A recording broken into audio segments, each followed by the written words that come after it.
Le livre de premier livre des rois, un témoignage profond de la lutte entre fidélité et rébellion.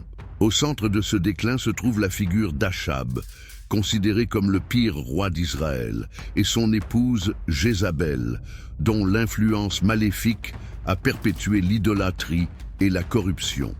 Le début de la décadence, de Salomon à Achab.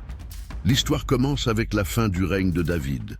David, l'homme selon le cœur de Dieu, avait unifié Israël et établi Jérusalem comme centre spirituel et politique du royaume. Sa vie, bien que marquée par des erreurs, était un exemple de repentir et de recherche de Dieu. À sa mort, le règne passe à son fils Salomon. Salomon commence bien. Il est connu pour sa sagesse extraordinaire et pour la construction du temple du Seigneur, un monument marquant dans l'histoire d'Israël. Le temple n'était pas seulement une œuvre architecturale, mais le centre de l'adoration et de la présence divine. Cependant, au fil de son règne, Salomon permet que la quête d'alliances politiques et ses mariages avec des femmes étrangères introduisent des pratiques idolâtres dans le royaume. Il érige des autels pour des dieux étrangers tels qu'Astarté et Moloch, s'écartant ainsi du chemin de fidélité au Seigneur. Cet éloignement spirituel marque le point de départ d'une succession de rois qui progressivement s'éloignent du Seigneur. Chaque souverain semble surpasser le précédent en mal, jusqu'à culminer avec Achab. Achab, le roi de l'idolâtrie. Achab, le 7e roi d'Israël, règne durant une période de grande turbulence spirituelle. Non seulement il adopte l'idolâtrie, mais il épouse Jézabel, une princesse phénicienne. Ce mariage politique marque le début d'un des partenariats les plus sombres de l'histoire d'Israël. Contrairement aux rois précédents, qui toléraient l'idolâtrie, Achab et Jézabel promeuvent activement le culte de Baal, provoquant la colère de Dieu et menant Israël au bord de la rupture spirituelle. Jézabel, la princesse de l'idolâtrie. Jézabel n'était pas une reine ordinaire. Fille d'Ed-Baal, roi de Sidon, elle avait grandi dans un environnement voué au culte de Baal, le dieu cananéen de la pluie et de la fertilité. En tant que princesse phénicienne, Jézabel a apporté avec elle une forte influence culturelle et religieuse qui défiait directement les commandements de Dieu.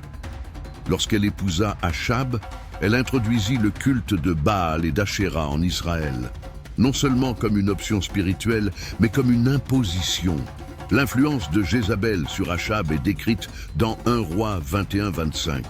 Il n'y a jamais eu personne comme Achab, qui s'est vendu pour faire ce qui est mal aux yeux de l'Éternel, poussé par sa femme Jézabel.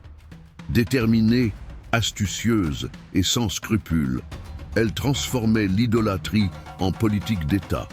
Sa table nourrissait 450 prophètes de Baal et 400 d'Achéra.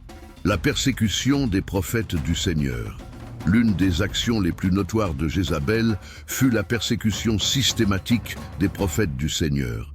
1 Roi 18-4 rapporte « Pendant que Jézabel exterminait les prophètes de l'Éternel, Abdias prit 100 prophètes et les cacha dans 2 grottes, 50 dans chaque grotte, et leur donna du pain et de l'eau. » Cette persécution illustre son intention d'éliminer complètement l'adoration du Dieu d'Israël.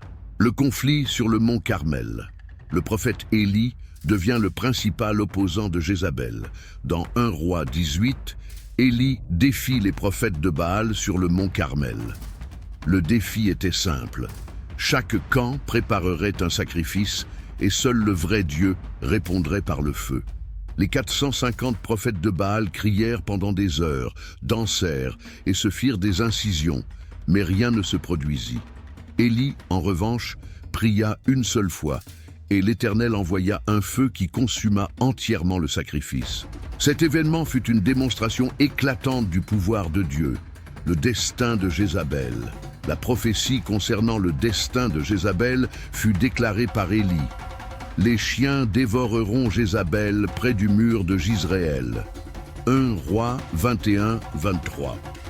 Plus tard, cette prophétie s'accomplit lorsque Jéhu, commandant de l'armée d'Israël, ordonna qu'on la jette par la fenêtre.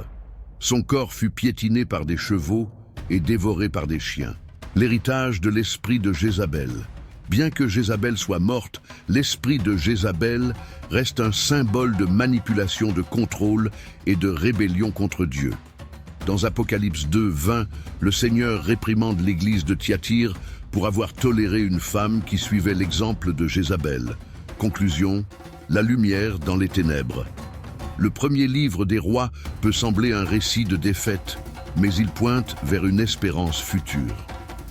Malgré la corruption des rois d'Israël, Dieu a préservé son plan rédempteur, accompli des siècles plus tard en Jésus-Christ, le roi des rois. Que nous puissions apprendre de cette histoire et chercher à être guidés par l'Esprit Saint, en rejetant les influences du mal et en restant fermes dans la vérité de Dieu.